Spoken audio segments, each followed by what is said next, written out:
And we put a band together, myself and Rolly Sally.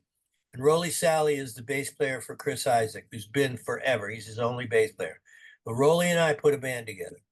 So we got really popular and we learned more tunes and we kind of got our groove together.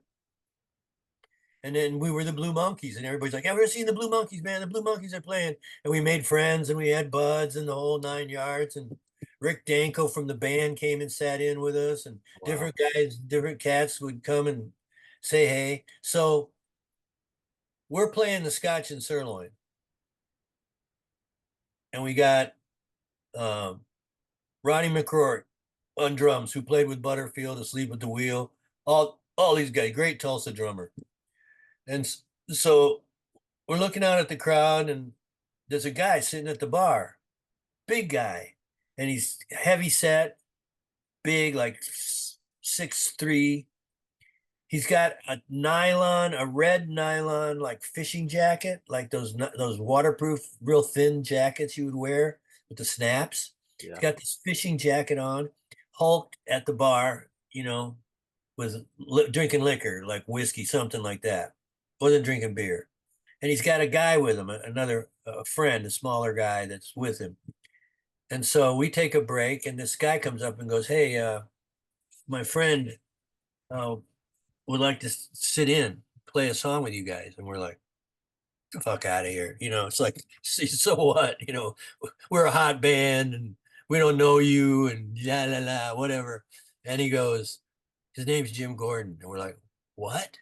It's Jim Gordon." Jim Gordon?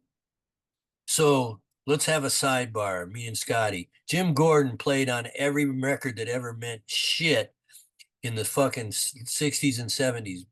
He started at 17, played on the Beach Boys, played on the Everly Brothers, played with Ringo Starr, played with George Harrison, Dark Side of whatever. He was on Mad Dogs and Englishman tour. He played with John Lennon Ono Band. I mean, he played with everybody. Everybody. He was one of the hottest, greatest session drummers of his day. And we're like, Jim Gordon? That's Jim Gordon?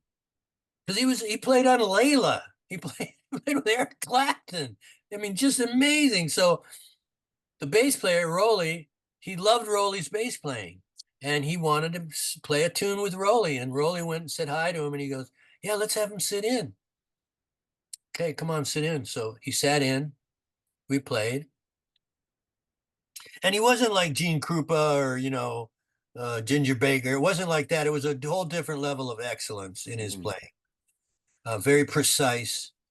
All the tones were the same. He wasn't a noisy drummer. He was a clean drummer. His feel was great. His time. He was the guy, Yeah.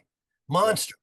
So we're playing, and we're like, Jim Gordon's playing with us, man. Hey, what's up? We're like, now we're like, cool, man. We're cool. So he started coming back, and he wanted to be in the band. And I can't remember how Ronnie left the band. He either moved to Oklahoma or he quit the band or we put Gordon in the band. I can't remember the exact circumstances because I loved Ronnie's playing.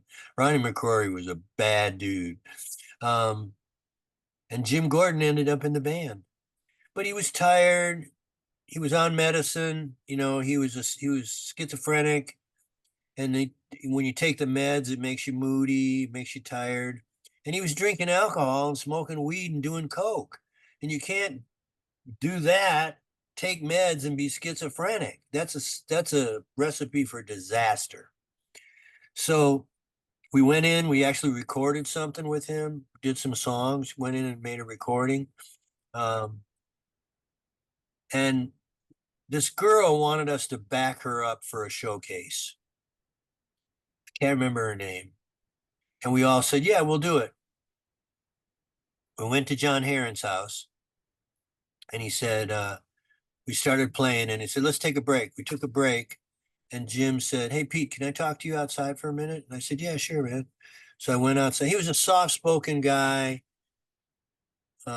very sweet mannered, very kind of quiet. You could make him laugh. I mean, I was always joking around, but he was like, if you didn't do that, he wouldn't crack a smile. He wasn't stern. He was just pensive and soft spoken. So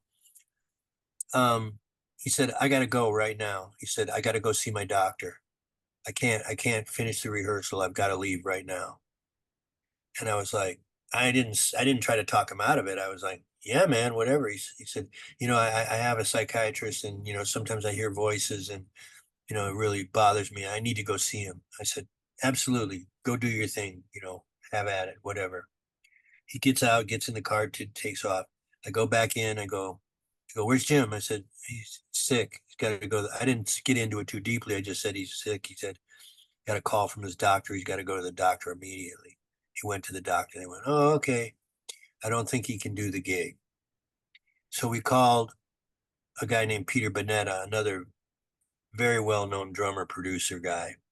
Um, and Peter said, yeah, I'll help you. I'll do the gig with you. So we did the showcase with him on drums. And that was the last time I saw him. And I don't know the time frame, but I would think within 2 months, the tragedy had happened. Right. He had killed his mother. Yeah, yeah. He was hearing voices and it was his in his mind, it was his mother's voice telling him he wasn't good enough.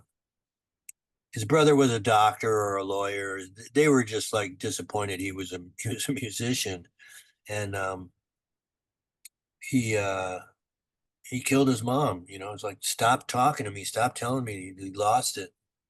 He passed away. Yeah, recently, I think Yeah, last year. yeah. Did Wow. was there any? Did you notice in playing with him? Was it a professional experience, or did you notice signs of him cracking? No, not at all. When he told me that, I had no idea that he was under psychiatric care. He was always very normal. I mean, but he was a gentle giant. He was a big guy, and he was way overweight. He wasn't obese, but he was heavy. He was big. And you might be out eating or something. The funny thing was, you'd be in a restaurant or something, and you'd be eating, and you'd hear, like, you know, I don't know, an Everly Brothers tune on the house system, and he'd go like this. He'd go, I played on that.